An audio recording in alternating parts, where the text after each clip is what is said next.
Magandang umaga mga Ben. Magluto po ako ng breakfast namin. Ito po ay maggawa ako ng fried rice with egg and chorizo. Yan po ang kalderong gagamitin ko. Mga B, ito ang itlog. Batilon ko na. Magsasaon sa Tagalog sa batilon. Beaten the egg o kana siya lang. Ikus na ako para walay puti o di kapoy na kong batin.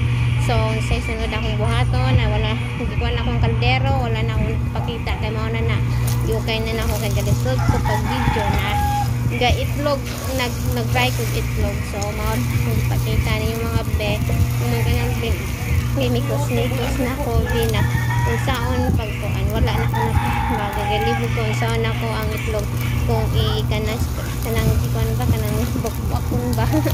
O, kung saan kong sulti naman na Ben, nagkuhan akong chorizo, ako na nangigiluno na tong garlic o kanang bombay, tapos ng chorizo, wala na akong ipakita kay galisod ko o pag video mao tong bed, ako nagimikos na yun ako bed, para maluto na siya, para di ko mahilaw na gulugay tayo gulugay kayo na ako anbe yung pisik-pisik binabi kayo kuan man naman tikaw ko ng tambok sa baboy mga sabilan mikos hantod maluto na sabi wala na akong gikuan na akong kanon di mauna na yung resulta sa bigay ikaw nang gumalong nakabigay sa video maunang kuan de di mikos na po na akong fried rice hindi yung kanon di maunang butangan na akong sarap o kasin nadugay kaayo binon sige ko na ni nung sarap ng dugay namara na ibe